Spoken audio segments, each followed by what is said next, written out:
Today we will be talking about pesticides and food production, specifically the impact of pesticides on food security. People are considered food secure when they have availability and adequate access at all times to sufficient, safe, nutritious food to maintain a healthy and active life. Today, we will be talking about pesticides and their threats to food security, specifically through finite resources, threats to pollinators and soil health, and food contamination. And finally, why we need alternatives to pesticides and some policy considerations for pesticides. First off, finite resources. The main goal of pesticides is to reduce crop loss due to pests. Most pesticides are petroleum-based products, and petroleum, which is derived from fossil fuels, are a finite resource. Petroleum is used as an inert ingredient in pesticides to help adhere the pesticide to the plant instead of allowing it to roll off the leaf. However, in the coming years, this may not be a viable goal for pesticides, as the International Energy Agency predicts the fossil fuel reserves will be depleted in the next few decades.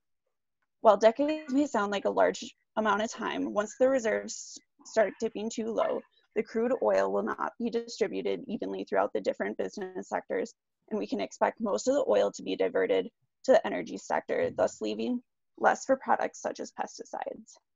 This will cause the cost of pesticides to skyrocket, and thus food prices will increase, causing food insecurity for many.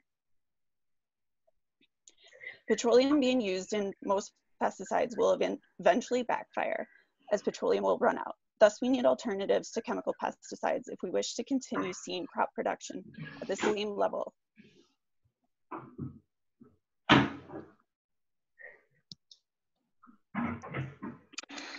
Pollinators play a big role in terms of food security. More than 1/3 of agriculture and farming depends solely on pollinators, predominantly on honeybees. The cultivation of pollinator-dependent crops have steadily increased between 1961 and 2006. A large proportion of this annual yield increase can be explained by the use of commercial pollinators, usually honeybees or hand pollination, a relatively rare practice. Bees are linked with 80% of all insect pollination. Although many staple crops such as wheat, maize, rice are wind pollinated, a high proportion of fruit crops and some vegetable crops depend on solely insect pollination. Most of these crops generate large economic values also and contribute significantly to certain vitamins and micronutrients in the human diet. Some of the crops include apple, melons, berries, and chocolate. And like I said, to ensure pollination of these crops, farmers usually rent honeybees or use hand pollination, or use the free services of wild bee species for pollination-dependent crops. Studies have been shown that parallel declines in crops with wild and commercial pollinators. In 2005, the global economic value of insect pollination was estimated to be $153 billion, which is 9.5 total economic value of world agriculture output, only considering crops for human consumption. A complete pollinator loss is estimated to be 12% loss in fruit and 6% loss in vegetable. The statistics just shows the relative importance of insect pollination as important agriculture input. In addition, studies have been shown that bee pollination can increase crop yields in 96% of animal crops. So it's extremely important for us to ensure preservation of bee pollinators. The three main adversities that bees face is environmental stressors, pests and pathogens, genetic diversity, and fertility. Some of these include habitat loss, climate change, but most importantly, pesticides.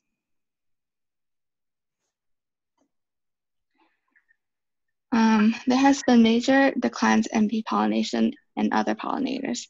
In the 1950s, pesticides became very popular at a time when the dangers of pesticides were not fully known.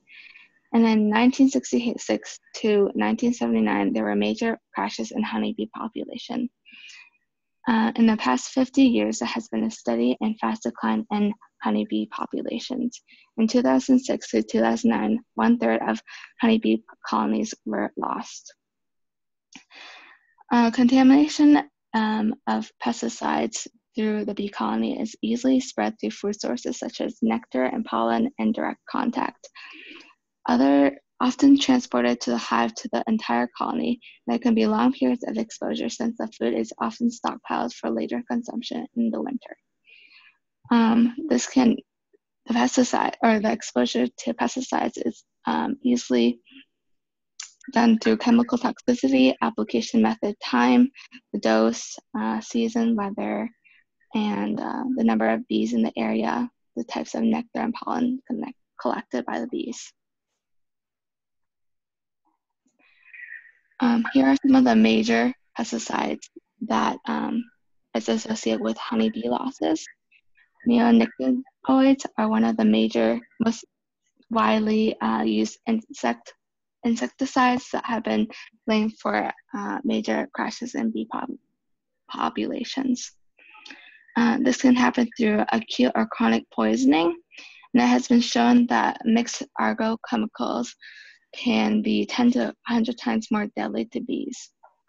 Bees have the lowest level of metabolizing and detoxifying enzymes of all insects. And to reduce some of these bee losses, Ireland has been the first state to eliminate neonicotinoids, and also the EPA has banned agricultural pesticide spray and dust applications while commercial bees are under contract to do pollination services. Not only are pesticides harmful to pollinators, but they can also damage soils. Soils form the foundation for life and are arguably the Earth's most important resource. Without soil, there is no food system. Healthy soil is necessary for producing healthy crops. Soil is a living ecosystem teeming with microscopic and larger organisms, providing a home for 1/4 of the Earth's biodiversity. Plants rely on the organisms that live in the soil in order to obtain nutrients. Through a variety of functions, these soil organisms convert dead and decaying matter, as well as minerals, into nutrients that plants can take up. The extensive use of pesticides in agricultural production can degrade and damage the community of microorganisms living in the soil, particularly when these chemicals are overused or misused. It is important to note that the full impact of pesticides on soil microorganisms is still not entirely understood. A complex interaction of factors, including persistence, concentration, and toxicity of the applied pesticide, in addition to various environmental factors, make it difficult to draw definitive conclusions about the interaction of pesticides with the soil ecosystem. In general, however, long-term pesticide application can disturb the biochemical processes of nutrient cycling. When the nutrient cycles are disturbed, soil fertility declines and the soil ecosystem becomes degraded, left with a diminished capacity to provide the goods and services necessary for the health of the larger ecosystem. The importance of healthy soils to food security necessitates further research to better understand the effect of pesticides on soil ecosystems. Next, we will discuss the issue of food contamination. There is some debate in the scientific community surrounding the impact of pesticides on human health. Winter and Kratz found that even the dirty dozen, which are foods that the Environmental Working Group deemed to have the highest level of contamination, had pesticide residue levels that were 1,000 times less than the lowest level shown to have an effect. On the other hand, studies have shown that some pesticides can bioaccumulate in the body. Many pesticides, especially organochlorines, tend to be fat soluble and as opposed to water soluble, meaning that they will be stored in fat cells and won't be excreted through sweat and urine. This can lead to pesticide buildup in the body over time. Chong and Chen also discuss how pesticide concentration can be magnified through the food chain in a process called biomagnification. This is depicted in the figure on the right, with concentrations of DDT increasing as you move up the food chain. Improper use of pesticides on food crops can lead to massive food recalls and do serious damage to human health. In August of 2017, farmers in the Netherlands mixed the toxic insecticide fipronil with a sanitizer called Degas 16 for use around chickens. This led to one of the world's largest recalls, with millions of eggs being recalled. Hui et al. Describes an incident in August of 1994 when local farmers in the Shandong province of China, who were not fully educated in the use of insecticides, applied the highly toxic pesticide named parathion instead of trichlorophone to sweet potato crops. This resulted in over 300 cases of poisonings and 3 deaths.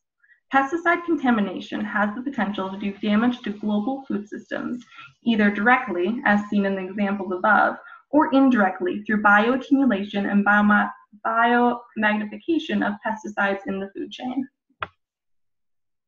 It is very clear that pesticides are harmful to not only the environment and the pollinators that reside there, but also to the human population and to food security. However, there are alternative methods that do not rely on fossil fuels and do not cause harmful side effects to the pollinators, soil, or humans. Some of these methods include seaweed fertilizer, sterile insect technique, and polyculture. Seaweed fertilizer is a natural alternative to pesticides and has many benefits in plant growth and health. The ethanol and water extracts of several seaweeds show significant impacts against a variety of root diseases of the tomato and sunflower plants. Seaweed fertilization also benefits agriculture by acting as a growth regulator, increasing stress tolerance, stimulating root growth, and enhancing nutrition. Other benefits include improved soil structure, improved soil water holding capacity, and improved soil microbiology. Polyculture uses methods of attracting, repelling, masking, and blocking as a way to keep pests from inhabiting crops. Trap cropping is a method of steering insects away from target crops by planting more appealing plants next to the target crops. Problematic insects will feed on the trap crop rather than the target crop. Another way of controlling pests using this method is called dead-end trap cropping, which is a method of planting trap crops that not only distract insects from the target crops, but also do not support the development of insect offspring. The success of trap cropping is dependent on variables such as size, shape, and location of the trap crop, as well as the typical movement behavior of the problematic pest. Some other methods of polyculture or companion planting are using a repellent plant, which serves the purpose of giving off an odor that repels pests away from the plant. However, this method depends greatly on the specific insect and plant involved, thus it is not entirely a reliable method. A plant that masks the target crop does so by releasing an odor that confuses the insect on the location of the target crop by masking the odors of that target crop. Plants that block or camouflage the target crop do so by physically or visually obstructing the pathway for pests. Companion planting can work to increase plant defense, improve biological control, as well as provide an alternative food source and shelter for natural enemies of the aphids and pollinators. Companion plants are important to the natural enemies of aphids, as well as the pollinators, because companion plants are capable of supplying resources in pollen and nectar. However, it has been found that the size, shape, color, and chemical profiles of plants can interact together in order to deter pests, so it is difficult to attribute specific mechanisms to reducing pest population. The final alternative I'm discussing is the sterile insect technique, which you may remember reading about in Rachel Carson's Silent Spring, and this involves the mass sterilization of the problematic male insects through radiation using gamma rays or X-rays. Once sterilized, the male insects will be just as sexually competitive with other males, but they will not be able to produce offspring with a mate. The benefits of this method are improved plant, animal, and human health, cleaner environments, increased crop and animal production in agriculture, and accelerated economic development. Finally, we will talk about policy considerations. When creating guidelines for pesticide use on food crops, regulatory agencies such as the EPA consider the toxicity of the pesticide, its breakdown products, how much is applied and how frequently, and how much of the pesticide residue remains in or on food by the time it is marketed. These regulations vary country to country. In most developed nations, pesticides that have been shown to be toxic to humans are banned, but they are often still used in the developing world. There's a lack of rigorous pesticide control laws and of training programs for pesticide inspectors and users in the developed world. In conclusion, more needs to be done to ensure that pesticide policies and practices consider food security implications so that sufficient, safe, and nutritious food is available to everyone.